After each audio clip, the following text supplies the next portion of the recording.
दलितों को, आदिवासियों को, सिखों को, ईसाइयों को है, वो किससे है? नरेंद्र मोदी और मोहन भगवत से खतरा है। हमको खतरा तुमसे है। और मोहन भगवत सुनो, चीन भारत की 2000 स्क्वायर किलोमीटर पर कब्जा करके बैठ गया और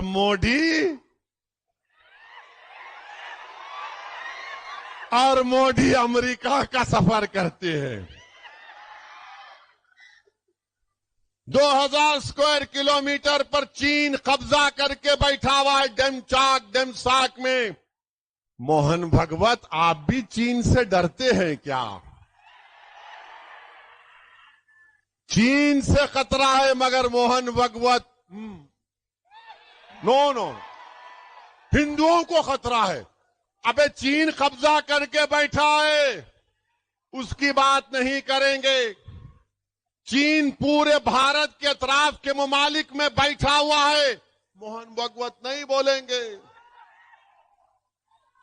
मेरे भाई, मोदी ने हिंदुओं को तकलीफ दी, मोदी ने मुसलमानों को तकलीफ दी, मोदी ने दलितों को, आदिवासियों को, ओबीसी को तकलीफ दी। बताओ 10 साल में मोदी ने इन तमाम नौजवानों को कोई रोजगार दिया, नौकरी दी? लाखों नौजवान बेरोजगार, उनका मुकद्दर बन चुका है। मगर मोदी आके क्या बोलते हैं? झारखंड में जाकर बोलते हैं यहां पर पॉपुलेशन बदल रहा है।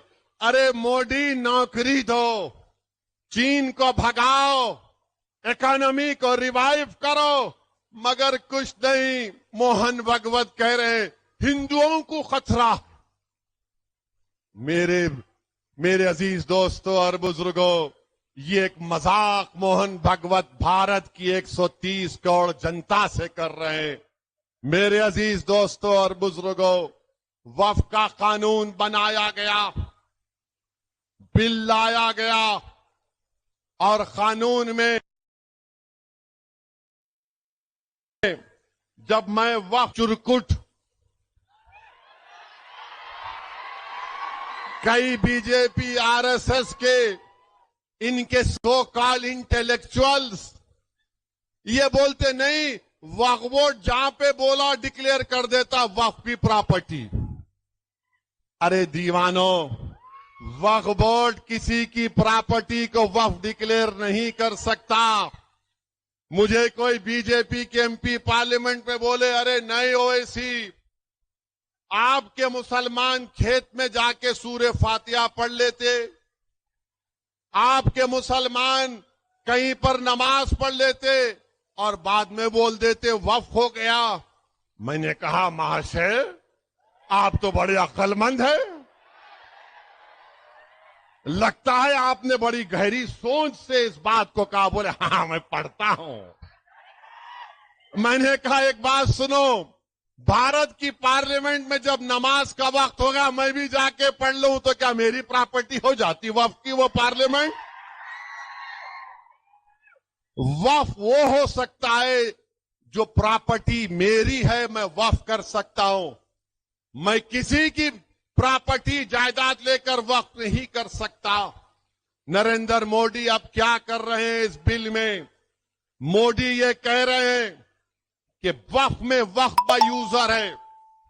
ये बिल ये लाकर कह रहे हैं कि वक्फ बाय यूजर खत्म हो जाएगा। मतलब यह है कि कब्रिस्तान है, ईदगाह है, मस्जिदें 300 साल पुरानी है, दरगाहें हैं, इसका कोई डॉक्यूमेंट नहीं है, तो मोदी कह रहे हैं कि वक्फ बाय यूजर खत्म कर दिया जाएगा।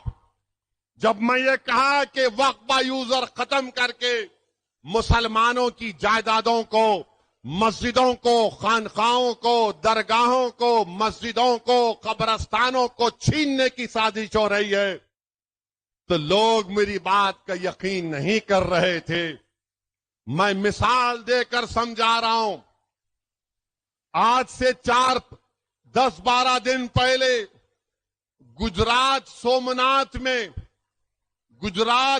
सोमनाथ में एक दरगाह शरीफ है। दरगाह का नाम है हाजी मंगरोली शाह। ये 1200 साल पुरानी दरगाह है और वहां पर हजरत माई पीर की मस्जिद है। सन 47 में डॉक्यूमेंट में लिखा गया कि गवर्नमेंट, क्योंकि उस वक्त जूनागढ़ के बादशाह ने यह जायदाद दी थी, अंग्रेज चले गए तो अंग्रेज जाने के बाद हुक्मरान जूनागढ़ के बादशाह थे तो हुकूमत हिंद हो गई। उसमें लिखा गया गवर्नमेंट प्रॉपर्टी मगर यूजर इज मुसलमान। दरगाह है, कब्रस्तान है। 47 में लिखा गया। 2024 सितंबर में कलेक्टर ने कहा कि प्रॉपर्टी कार्ड में जो लिखा गया 75 साल पहले वो गलत है। कलेक्टर ने मुसलमानों को नोटिस दी और कहा कि आओ। मुसलमानों ने कहा हमको टाइम दो, हम डॉक्यूमेंट बताएंगे। उसके बाद मामला वक्फ ट्राइब्यूनल गया। वक्फ ट्राइब्यूनल मामला सुन रहा था तो कलेक्टर ने सुबह सुबह, तारीख आपको बता रहा हूं, चेक कर लीजिए। कलेक्टर, वहां के मुकामी कलेक्टर ने 27 तारीख को 28 सितंबर को सुबह 5 बजे बुलडोजर लाकर रात में कमेटी के लोगों को बातचीत करने के बहाने बुलाकर गिरफ्तार करके 1200 साल पुरानी दरगाह और मस्जिदों को, कब्रस्तान को शहीद कर दिया। ये पावर कलेक्टर को मिल रहा है इस बिल में। होश में आओ मुसलमानों। जो मुसलमान मोदी के इस लाए हुए बिल की तायीद कर रहे हैं, मैंने अपनी तकरीर में कहा था कि जब तुम्हारे बाप दादाओं की कब्रों को मिसमार कर दिया जाएगा तब तुमको तकलीफ होगी। आज हम देख रहे हैं कि सोमनाथ में हाजी मंगरोल शाह की 1200 साल की दरगाह को, जबकि सुप्रीम कोर्ट ने फैसला दिया था कि किसी भी जगह पर डेमोलिशन नहीं होगा, मगर उसकी खिलाफ वर्जी कर दी गई। ये वक्फ का बिल जो मोदी ला रहे हैं, वक्फ यूजर खत्म करके मस्जिदों को, अब आपसे जाकर अगर कोई पूछेगा कि दिल्ली की जामा मस्जिद का कागज लाओ, दिल्ली की जामा मस्जिद का कागज कहां से मिलेगा? पार्लियामेंट के सामने मस्जिद है, उसका कागज नहीं मिलेगा। हैदराबाद की मक्का मस्जिद है, उसका कागज नहीं मिलेगा। तो मोदी चाहते हैं कि जिस तरह गुजरात में 1200 साल पुरानी हाजी मंगरोल शाह की दरगाह को शहीद कर दिया गया, मिसमार कर दिया गया मस्जिदों के साथ, वही हाल पूरे भारत में अगर ये बिल कानून बनता है तो करना चाहते हैं। आप बताओ, वक्फ बोर्ड में गैर मुस्लिम को क्यों मेंबर बनाना चाहते हैं मोदी?